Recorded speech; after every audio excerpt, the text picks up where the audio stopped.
remember too.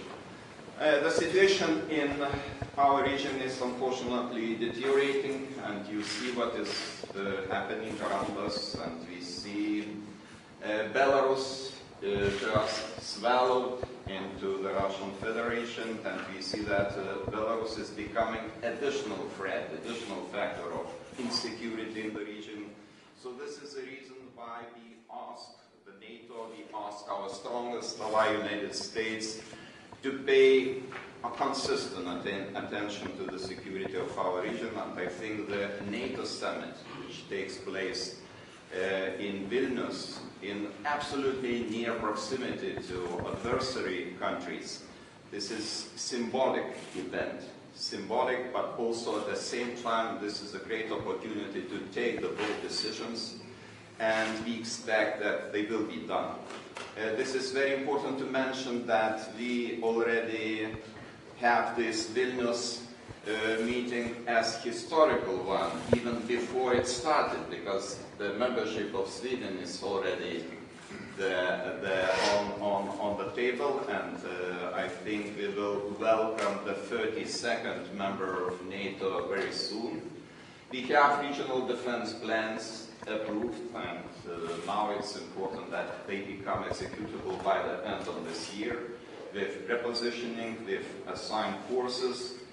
We are probably, Lithuania is one of the most enthusiastic supporters of transatlantic bond in Europe, the European Union, because we think that your participation, your attention is extremely important in this field of geopolitical uncertainty. And at the same time, Lithuania is intending to acquire military equipment from the United States, and I would like to mention Black Hawks. Also, we intend to buy HIMARS, LTVs, Oshkoshs, and all this military equipment helps us to modernize our military forces. At the same time, we closely cooperating with Germany, and recently the very good decision was announced by Defense Minister Boris Pistorius to scale up the forward presence of EFP country Germany in Lithuania up to brigade size on a permanent basis. So I think it would be very positive to welcome this decision and welcome the engagement of all EFP countries in the region to increase the forward presence in our region. So, Mr. President, thank you so much for your participation in our NATO summit. I am looking forward to closely cooperate with you and with our colleagues during these 2 days. I'm looking forward to be able to listen to your speech tomorrow in Vilnius University. It will be another historical moment for Lithuania, and all Lithuanian people greet you so warmly.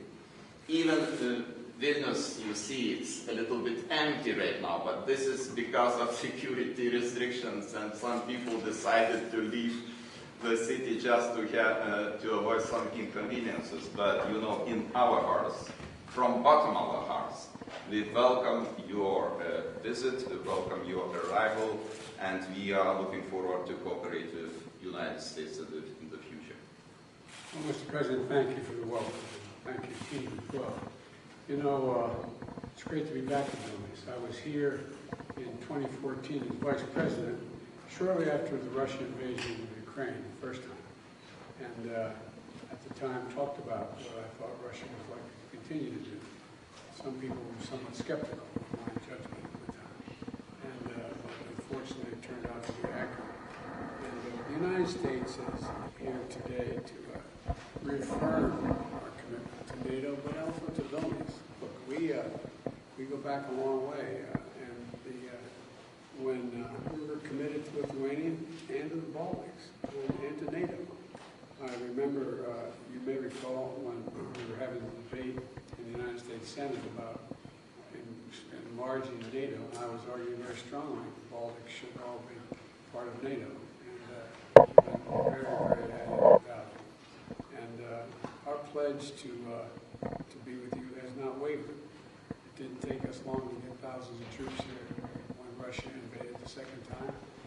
We'll be assured that you're going to have all that you need. If we have a Secretary of Defense today, we can send him along. He's enough. All kidding aside, and look, as I've said before, NATO takes, all of us take, Article 5 literally. 1 inch of NATO territory means we're all on the war together against whomever is violating that space. And we're going to defend every inch of it. And I want to thank you, Mr. President, for hosting this historic summit at an important time. The first time that NATO leaders will meet with 31 together, and looking forward to meeting very soon with 32 members, with the addition of Sweden.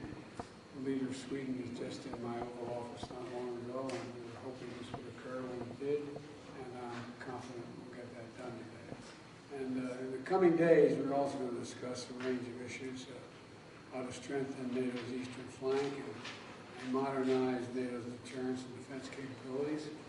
And we're going to be doing it in a place where those efforts truly matter, every single solitary day. And we're also going to discuss our support for the people of Ukraine.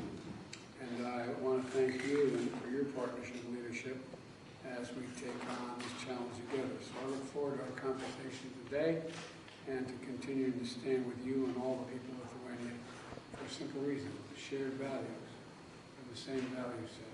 It's important. That's what NATO is all about. That's what the Transatlantic Alliance is about. As you've probably heard, I'm a very strong supporter of the Transatlantic Alliance. I've learned that nothing happens here that doesn't affect us. So we're all in. Looking forward to the day. Thank you. Thank you. Mr. President, when did you find out that President Gorbachev is a professional in Sweden? Thanks,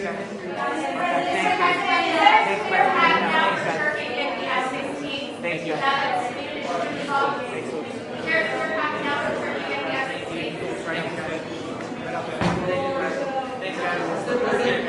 Message for Ukrainians on the front lines right now, waiting for a strong signal that they will join NATO. Thank you, sir. Thank you, guys. Thank you, Press.